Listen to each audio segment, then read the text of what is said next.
There are stories we bury not because they lack significance, but because they strike too close to the bone. They disturb something sacred, our assumptions about the mind, the soul, and what it means to be human. Most people think of psychology as a science of diagrams, tests, and diagnoses. But beneath the charts and textbooks lies another layer, darker, stranger, more human. A layer filled with individuals whose lives became case studies not because they were ordinary, but because they forced the field of psychology to confront something unspeakable. They were people swallowed by delusion, consumed by silence, or shattered by the very systems meant to help them. Some were pioneers, others were forgotten. All of them walked a thin line between madness and meaning. What makes a psychological case truly haunting is not just the pathology, it's the unanswered questions it leaves behind. Questions that linger like a presence in the room. Why did it happen? Could it happen again? Or could it happen to me? This isn't a countdown of the most famous names. You won't hear about Freud's usual suspects or the cliches from pop psychology. These are the buried files, the figures left behind. And they don't just haunt the archives, they haunt the conscience. As we move from one story to the next, each case will take us deeper, not just into the history of psychology, but into its soul. We'll see how science wrestled with ethics, how the human psyche resisted categorization, how entire lives were turned into puzzles and then left unsolved. Some of these people were patients, some were scientists, some were both, but all of them remind us of one brutal truth. When the mind breaks, it doesn't always shatter loud. Sometimes it breaks in silence, sometimes it breaks in symbols, and sometimes it breaks in ways that forever change the way we think about thinking. So prepare yourself. Not for horror in the cinematic sense, but for something more unnerving. A psychological slow burn, one that reaches into the cracks of reason and lingers. Let's begin. 7 souls, 7 fractures, 7 warnings. And we'll start with the most quietly tragic of them all. Case number 1. Christiana Morgan, the Jungian muse who drowned in her own myth. Before she became a symbol, she was a woman. Christiana Morgan, artist, mystic, and muse, stepped into the world of psychology not as a scientist, but as an enigma. When she met Harvard psychologist Henry Murray in the 1920s, the story began like something out of mythology. The learned man, the wild woman, the forbidden affair. But what unfolded between them would become a psychological case so layered, so surreal, that it still pulses beneath the field like an unresolved dream. Morgan wasn't a passive muse. She was a creative force in her own right. Her art, strange, symbol-laden sketches pulled from her unconscious, would later become the foundation of the thematic apperception test, a projective tool still used today to assess personality. The idea was simple. Show a person one of Morgan's ambiguous, haunting drawings and ask them to tell a story about it. But behind each image was a deeper story, a real story. She was deeply influenced by Carl Jung and underwent an intense journey of active imagination and inner vision, guided at times by Jung himself. Jung encouraged her to explore her symbolic world, to dive into the figures that appeared in her dreams and fantasies. Morgan dove in headfirst, and she didn't come back the same.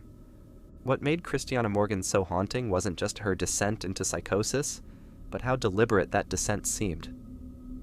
She believed her visions had meaning, that her suffering wasn't just illness, it was transformation. Her drawings became more and more surreal. Lovers melting into trees, disembodied hands reaching from the sea, a woman staring into a blind sun. To the casual viewer, these images were just strange. To Jung and Murray, they were symbolic portals to the collective unconscious. Her relationship with Henry Murray was equally strange. He was married, but Morgan became his spiritual and sexual partner, his anima in the Jungian sense. She became an embodiment of his inner feminine, and their psychological partnership was something between therapy, alchemy, and possession. Murray documented her dreams, her art, her breakdowns. He admired her brilliance and her madness, but he never truly saved her. She started drinking heavily. Her visions turned darker. She spoke often of water, of drowning, of descent. In one of her final entries, she wrote, "I'm becoming one of my images." Not a metaphor, an admission. Her art and her reality were merging. In 1967, on a trip to the Virgin Islands, Christiana Morgan died by drowning. Officially, it was ruled an accident, but Murray later admitted she had begged him to let her go, to help her die symbolically, mythically in water. Some believe it was suicide by archetype, that she let the sea take her because it matched the images in her mind. Others wonder if Murray helped her, silently, guiltily, because it seemed fitting. Her death was the final act in a psychological performance that spanned decades. A woman who lived like a symbol and died like a myth. But the most haunting part? Her drawings still hang in clinical offices, still used in the TAT, still shown to patients with no mention of the woman behind them. People look at those surreal images and project their own unconscious stories onto them, unaware that the original story was real and tragic and unspeakably beautiful. Christiana Morgan wasn't just a case, she was the test. And now, let's move to another story, one where the line between conscience and collapse was drawn in poison gas. Case number 2, Clara Immerwahr, the scientist's wife who became a martyr of conscience. Her name meant always true, and in the end, Clara Immerwahr stayed true to herself, to truth, to a conscience so sharp it tore her apart. At the turn of the 20th century, Clara was one of the first German women to earn a doctorate in chemistry. This alone was a triumph. She was brilliant, determined, and fluent in multiple languages. She wanted to devote her life to science, but science, as she soon found out, was not always a force for light. She married Fritz Haber, a towering figure in chemistry, a man whose discoveries would feed nations and kill them too. He was the architect of the Haber-Bosch process, which enabled mass production of fertilizers and revolutionized agriculture. But when war came, his chemistry turned lethal. He became the father of chemical warfare. In 1915, during World War I, Haber personally oversaw the first successful large-scale deployment of chlorine gas on the battlefield. Thousands of French and Algerian soldiers collapsed, gasping and blinded, lungs liquefying from within. It was a moment of horror and of celebration. Haber returned home, a hero. The war machine applauded. But Clara did not. She was appalled. This wasn't just chemistry. It was sacrilege. Science, she believed, had a moral purpose, to understand the world, to heal it. To use that knowledge to kill, methodically, mechanically, was a betrayal so deep it shattered her.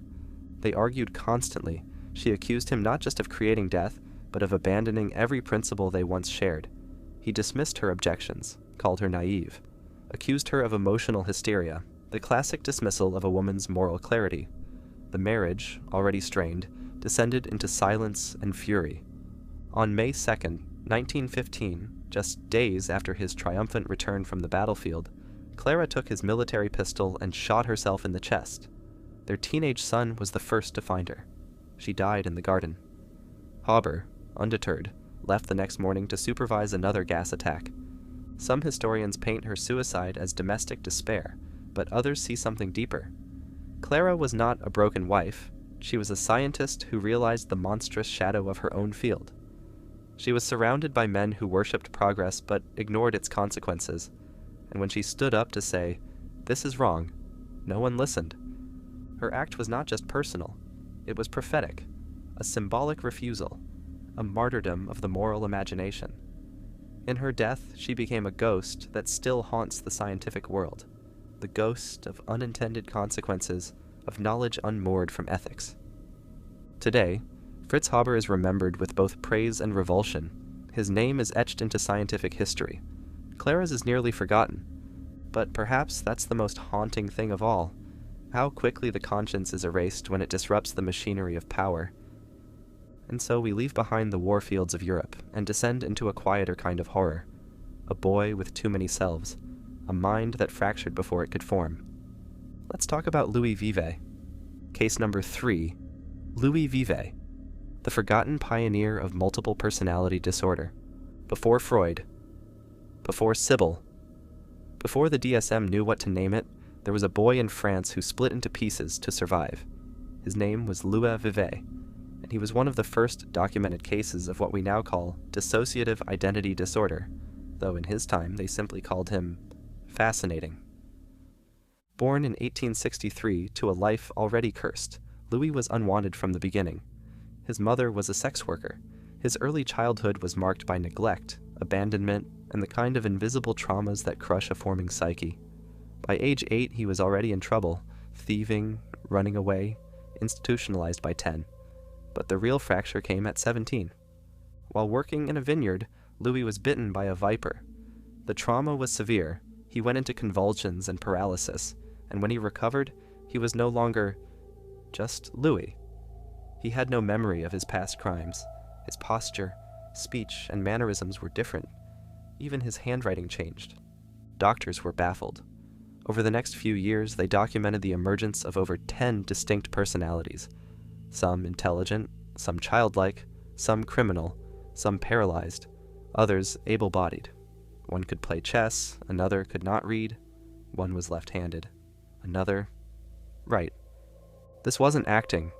It wasn't hysteria in the theatrical sense. It was something deeper, something that shook the foundations of the self. And in Louis, doctors saw a mirror into a fractured soul, divided not by desire, but by necessity. Each personality had its own memory bank, its own preferences, its own posture. One had even written an autobiography filled with religious devotion and remorse. Another wrote letters demanding cigars and threatening violence. Doctors, psychologists, even early neurologists began to study him obsessively. His case influenced emerging theories of hypnosis, trauma, and repression. Freud read about him. Pierre Janet studied him. They all saw in Louis Vivet the early blueprint of a mind trying to escape itself. But the tragedy is how quickly he was forgotten. Unlike later famous cases like Sybil or Eve, Louis had no advocate, no film deal, no best-selling book. He was an experiment, a curiosity, then discarded. Institutionalized for life, he faded into obscurity. His identities, once meticulously cataloged, vanished along with his name. Even today, textbooks barely mention him. Why? Because he didn't fit the narrative. He wasn't photogenic. He wasn't a woman whose case could be sensationalized in mid-century America. He was a poor, violent, disfigured man in 19th century France. And in that time, sympathy was rarely extended to the marginalized, no matter how groundbreaking their mind might be. And perhaps that's the deeper horror, not just the fragmentation of identity, but the way society discards those who mirror its own instability. Louis Vivet showed us that the mind is not a singular cathedral, but a shattered cathedral of selves. And for that insight, he was left behind. But now, let's step into another fragmented mind, this one in the form of a woman who would not be discarded. A patient, a psychoanalyst, a visionary. Her name was Sabina Spielrein, and she changed everything. Case number 4, Sabina Spielrein, the patient who transformed Jung and Freud. She entered the asylum screaming, a young woman of 18, trembling and hysterical, dragged into the Burg Hölzli psychiatric hospital in Zurich in 1904. Her symptoms were violent spasms, paranoia, uncontrollable laughter, and weeping. She had been diagnosed with hysteria, a term that would come to define her, until she redefined it. Her name was Sabina Spielrein, and history almost forgot her. But her story would transform the very soul of psychoanalysis and leave behind one of the most haunting legacies in psychology. At Burg Hölzli, she was assigned a young psychiatrist, Carl Jung, not yet famous, still forming his theories. Jung began treating her with his experimental method of word association. But soon, something else emerged, something both therapeutic and dangerously personal. Sabina wasn't just sick, she was brilliant. Her mind was fast, symbolic, mythic. She spoke in metaphors, decoded her own dreams, and gave voice to archetypes before Jung had even coined the term. What began as therapy quickly evolved into a complex emotional and intellectual entanglement. Their relationship has been the subject of speculation, film, and debate. Were they lovers? Letters suggest they crossed that line. But more than romance, there was resonance. Sabina became the mirror Jung didn't know he needed. She exposed the emotional undercurrent of his work. She forced him to confront the feminine in himself, the anima, the soul image. She was not his patient. She was his turning point. Eventually, they parted. Jung, fearing scandal and professional ruin, broke off the affair. Sabina, wounded but undeterred, went on to become a psychoanalyst in her own right.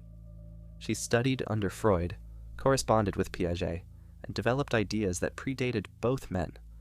Most shockingly, she formulated the theory of the death instinct, the concept that life is not only driven by pleasure, eros, but also by a deep compulsion toward destruction and return, thanatos. Years later, Freud would publish this idea as if it were his own. Her papers were scattered, her name omitted. For decades, she was a ghost in the footnotes. But that wasn't the end of her story. Sabina returned to her native Russia and opened a psychoanalytic clinic in Rostov-on-Don. She helped children, trained therapists, tried to bring inner healing to a crumbling outer world. Then, in 1942, the Nazis came. In a mass execution of Jews, Sabina Spielrein was taken to a trench and shot, alongside her 2 daughters. Her body, like her legacy, buried under layers of ideology and silence. For nearly 50 years, the world forgot her.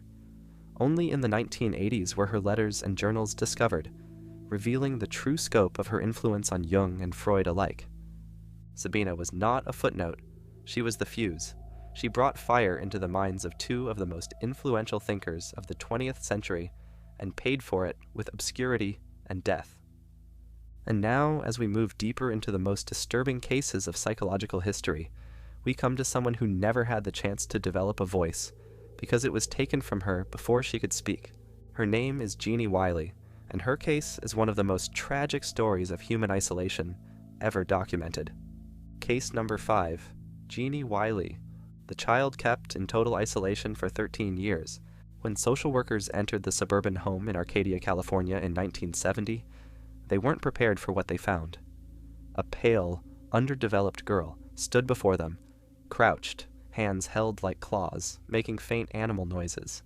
She was 13 years old, but looked no older than 6. She didn't know how to speak. She didn't know how to chew. She didn't know the world. Her name was Genie, and she had just emerged from one of the most horrific experiments in silence ever imposed upon a human being. From the moment she was born, Genie's father deemed her mentally retarded. He confined her to a single dark room. During the day, she was strapped to a child's potty chair. At night, bound in a crib with wire mesh over the top like a cage. She was beaten for making noise, forbidden to speak. No one spoke to her. She was never exposed to human language. For 13 years, Genie lived in what psychologists would later describe as linguistic deprivation on an unprecedented scale. She became an accidental case study because her very existence posed a question once only asked in dark philosophical thought experiments. If a child is never exposed to language, can they ever truly learn it? Scientists from UCLA descended on her like a research frenzy.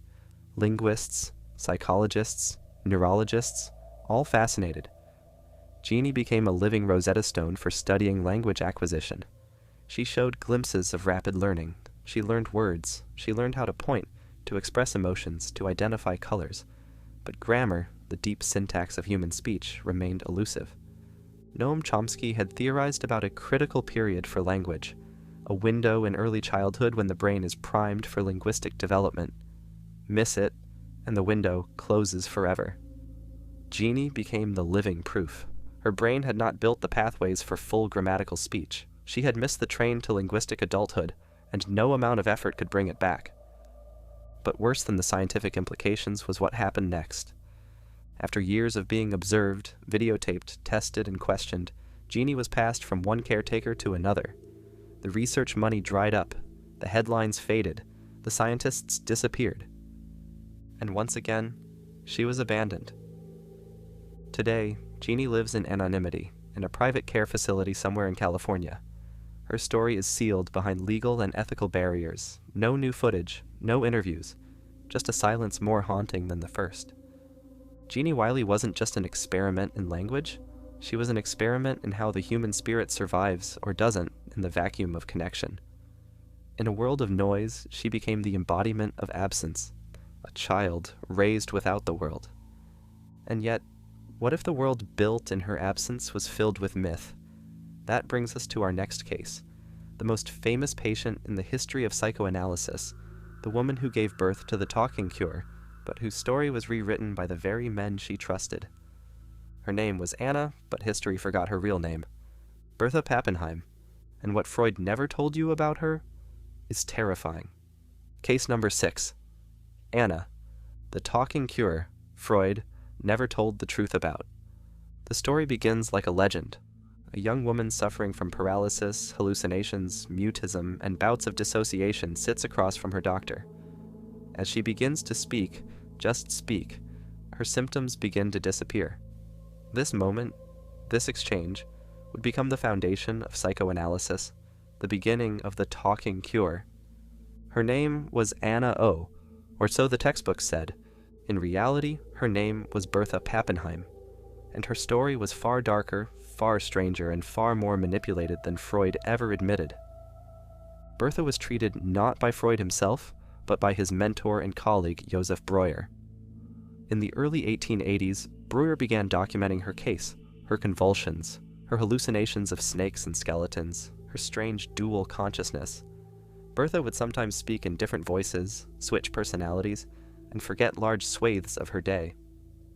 Today, we'd likely diagnose her with dissociative identity disorder or a severe trauma response. But back then, it was simply called hysteria. Breuer claimed that through talking, through the release of repressed memories, Bertha's symptoms began to fade. Freud later immortalized this as the genesis of psychoanalysis.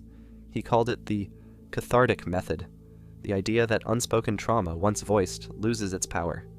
The myth was born that Anna O was cured by the talking cure. But here's the truth. She wasn't cured. Bertha's symptoms did not fade. In fact, after treatment ended, they worsened. She developed a morphine addiction, likely given to her by Breuer during treatment. She experienced psychotic episodes. She was institutionalized repeatedly. The real Bertha Pappenheim spent years battling severe psychological illness long after her so-called cure.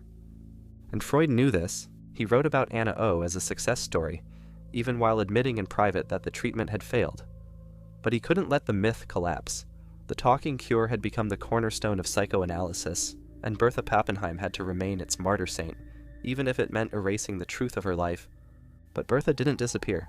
She eventually recovered, not because of psychoanalysis, but because of time, activism, and purpose. She became a pioneering feminist and social worker, founded homes for disadvantaged girls, and fought against human trafficking. She wrote essays, ran institutions, and gave her life to others. But she never forgave what had been done to her. She burned with anger at how men had used her story. She called Freud's inner circle the school of the dead fathers, and she refused to speak publicly about her early illness for the rest of her life. Bertha Pappenheim was not a success story of psychoanalysis. She was its stolen origin, a woman turned into a myth, then buried by the very system she helped create. And now, we come to our final descent, the most disturbing case of all.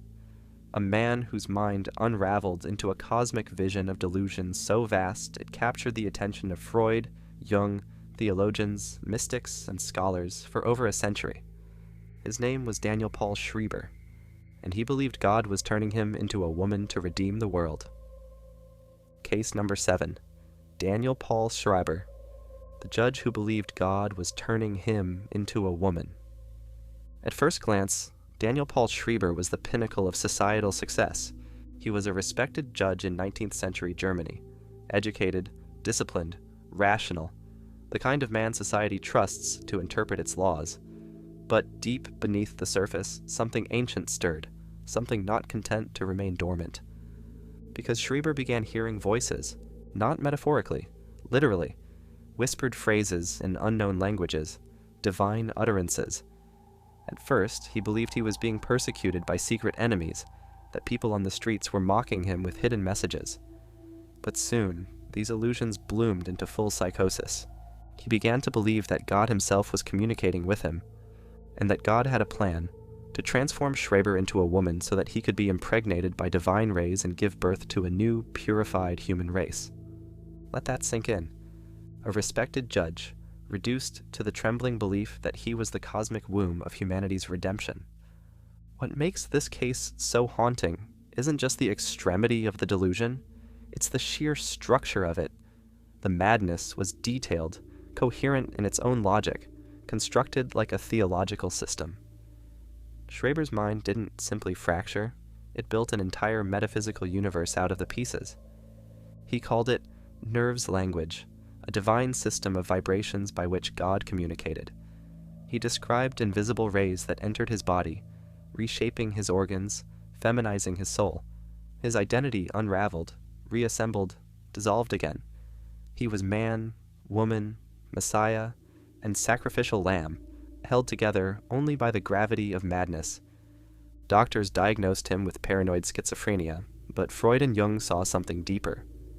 Freud famously analyzed Schreber's memoirs of My Nervous Illness and concluded that his delusions were rooted in repressed homosexual desire for his father and doctor, classic Freudian interpretation. But Jung saw something else.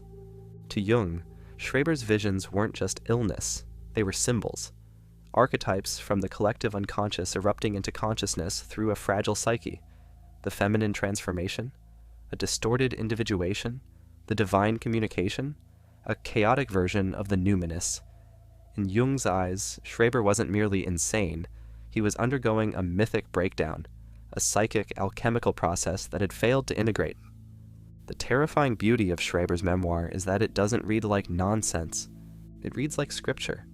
He writes of God's nerves, of soul murder, of angels and demons locked in a struggle inside his skin. His suffering becomes metaphysical, his body a battleground between salvation and annihilation. What happens when the divine touches a mind unprepared? Schreber is what happens. He eventually stabilized, returned home, and lived out his years in semi-peace, but the shadows never left. He died, still believing he had been chosen, still waiting for the divine rays to complete their transformation. His case continues to haunt psychologists, philosophers, and mystics alike. Because the most disturbing thing about Schreber is not that he was mad, it's that buried beneath his madness was a strange, terrifying wisdom. The idea that our minds are not sealed compartments, but open landscapes where the numinous and the horrific can appear at any moment, uninvited, and rewrite everything we thought was real. That's the final terror. That the boundary between reason and madness is not a wall, but a mirror, and anyone who stares too long might find themselves on the other side. What these cases reveal about us all. So what do we make of these 7 lives? These haunting stories that slip through the cracks of history and settle in the shadowy corners of the psyche? They were not monsters, not caricatures. They were people. Geniuses, victims, revolutionaries, lovers, prophets, and at the heart of each was a struggle. Not just with illness or trauma or isolation, but with meaning. That's what binds them. Christiana Morgan didn't just drown. She drowned in a myth of her own making, like a character stepping too deep into her own story. Clara Immerwahr didn't just take her life. She turned her final act into a message aimed at the conscience of a whole civilization. Louis Vivet was more than a medical curiosity. He was a living labyrinth, a human riddle that science still hasn't solved. Sabina Spielrein, she wasn't just a patient, she was a lost pillar of psychoanalysis, buried beneath the egos of the men she inspired. Genie Wiley wasn't a symbol of linguistic tragedy, she was a soul that cried out through silence, showing us what happens when the human spirit is starved. Anna O wasn't the origin of the talking cure, she was its first warning, that healing must be honest or it becomes a performance. And Schreber walked the line between madness and mysticism, and taught us that sometimes the deepest truths wear the mask of insanity. You see, these aren't just cases, they're mirrors. Each of them reflects something back at us, a fear, a question, a warning. What happens when brilliance isn't protected? When love is used? When the soul isn't heard? What happens when the world is louder than the self? When the inner life is denied so long it erupts? These stories linger because they force us to confront the parts of ourselves that society tries to forget. The fragile parts, the fractured parts, the sacred parts we exile in the name of normalcy.